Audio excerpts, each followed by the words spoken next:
పేర్లను బహిర్గతం చేయమనండి. ఆ 28 మందిలో ఏ కులం ఎంతమంది ఉన్నారు, ఏ మతానికి చెందిన వాళ్ళు ఎంతమంది ఉన్నారు ప్రకటన చేయమనండి. ఎందుకు ప్రభుత్వం ఆ విధంగా ప్రకటన ఎందుకు చేయటం లేదు? పహల్గాం దాడిలో 28 మంది చనిపోతే ఆ 28 మందిలో 15 మంది ముస్లింలు ఉన్నారు. మరి ఎక్కడ మీరు చెప్పేటటువంటి తప్పుడు అభిప్రాయం ఏదైతే ఉందో, హిందువుల్ని పేరడిగి మరీ చంపారు అని చెప్పి ప్రభుత్వం ప్రకటిస్తున్నటువంటి ఏ ప్రకటన అయితే ఉందో, ఈ ప్రకటించేటటువంటి చనిపోయినటువంటి 20 మంది పేర్ల లిస్ట్ ని ఎందుకు బహిర్గతం చేయటం లేదు? అలాగే ఈ 15 ఏళ్లలో మేము జమ్మూ కాశ్మీర్ ని 370 ఆర్టికల్ రద్దు చేసాం. 370 ఆర్టికల్ రద్దు చేసిన తర్వాత జమ్మూ కాశ్మీర్ లో శాంతి భద్రతలు ప్రశాంతంగా ఉన్నాయి అని చెప్పి నరేంద్ర మోడీ, హోమ్ మినిస్టర్ అమిత్ షా ప్రకటించారు. మరి ప్రశాంతంగా ఉన్నటువంటి కాశ్మీర్ లో పాకిస్తాన్ తీవ్రవాదులు ఏ రకంగా చొరబడ్డారో వాళ్ళు చెప్పాల్సినటువంటి బాధ్యత హోమ్ మినిస్టర్ మీద ఉంది.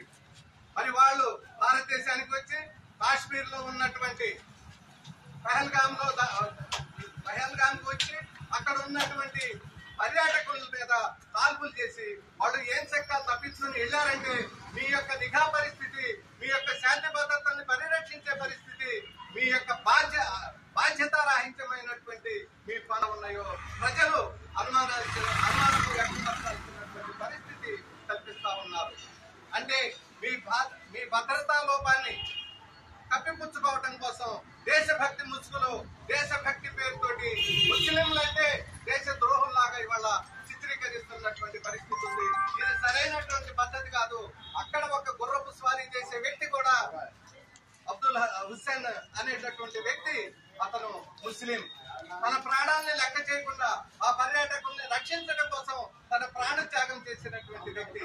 ఆ వ్యక్తి గురించి ప్రభుత్వం చెప్పదు. అలాగే ఈ దేశం కోసం, ఈ దేశంలో బ్రిటిష్ వాళ్ళని తరమటం కోసం వేలాది మంది అమరులైనటువంటి వాళ్ళు ముస్లింలు, వాళ్ళ పేర్లను బహిర్గతం చేయమనండి. ఈ దేశం కోసం బ్రిటిష్ వాడికి వ్యతిరేకంగా పోరాటం చేసినటువంటి వాళ్ళలో మెజార్టీ ముస్లింలు ఉన్నారు.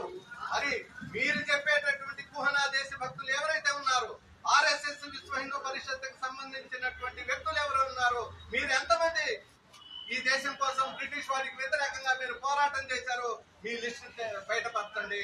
సవర్కరే బ్రిటిష్ వాళ్ళ తొత్తుగా మారి వాళ్ళ బ్రిటిష్ వాడి బూట్లు దాకి వాళ్ళకు దాసోహం చేసినటువంటి చరిత్ర, దేశహీనమైనటువంటి దేశ ద్రోహ చరిత్ర మీది.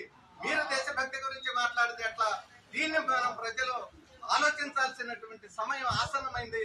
139వ జయంతి వర్ధంతి, 139వ కార్మిక దీక్షా దినం అంటే ప్రజలు, కార్మికులు చైతన్యమై ఈ దేశంలో ఉన్నటువంటి దళారీ ఉద్యమ వర్గాన్ని మనం ఎదుర్కోకుండా ఇక్కడ ఇవాళ మనం ఇళ్లకు వాడేటటువంటి ప్రతి కరెంటుని కూడా తీసుకెళ్లి మనం రాష్ట్రానికి సంబంధించినటువంటి స్వయం మన రాష్ట్రానికి ఏం కావాలో మనం నిర్ణయించుకోవాల్సినటువంటి పరిస్థితి ఉంటే, కానీ దీన్ని కూడా తీసుకెళ్లి అదానికి కట్టబెట్టారు.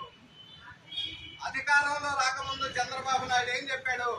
మీటర్లని తగలబెట్టండి, పీకి పారేయండి అని చెప్పినటువంటి చంద్రబాబు నాయుడు ఇవాళ మీటర్లు బిగిస్తా ఉన్నారు. దాని గురించి మాట్లాడితే నోరెత్తరు. జగన్ తప్పుడోడే. మరి నువ్వు మంచోడివి కదా, నువ్వు మంచోడివి అయినప్పుడు వీటిని ఎందుకు బిగిస్తున్నావు? వీటిని ఎందుకు ప్రచురించటం లేదు?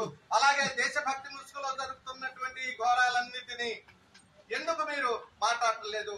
అలాగే వక్ఫ్ ముస్లింల యొక్క ఆస్తుల్ని పరిరక్షణ చేసుకోవడం కోసం ఉన్నటువంటి పాత వక్ఫ్ని నువ్వు దాన్ని కొంత సమీకరించి దాంట్లో ఉన్న లోపాలని సరిదిద్దాలి తప్ప మొత్తం పూర్తిగా తన అండర్టేకింగ్ లో చేసి వక్ఫ్ ఆస్తులన్నీ ప్రభుత్వ బుఫెట్ లో పెట్టుకునే విధంగా అనుసరిస్తా ఉంటే ఈ తెలుగుదేశం పార్టీ వెళ్ళి ఆ పార్లమెంట్ లో ఓటేసి వచ్చింది. కానీ వాళ్ళ కొంతమంది ముస్లింలు అట్లా చేసినటువంటి వాళ్ళకే సపోర్ట్ చేస్తా ఉన్నారు. మనం దీన్ని ఎట్లా మనం పరిశీలన తీసుకోవాలి? ఇవన్నీ ప్రజా వ్యతిరేకమైనటువంటి విధానాల్ని మనం ఎదుర్కోకుండా మనం ఏ రకంగా మనం దేశభక్తి గురించి మాట్లాడగలుగుతాం?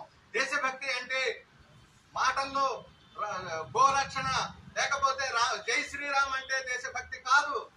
ఈ దేశంలో ఉన్న సంపద ఇతర దేశాలకు కొల్లగొట్టుకు వెళ్ళేటటువంటి వాళ్ళు, దళారీ బూర్జా వర్గం ఏదైతే ఉందో అదానీ అంబానీ లాంటి వాళ్ళని, వాళ్ళ ఆస్తులు ఏ రకంగా పెరిగిపోతున్నాయో మనం పరిశీలించాల్సినటువంటి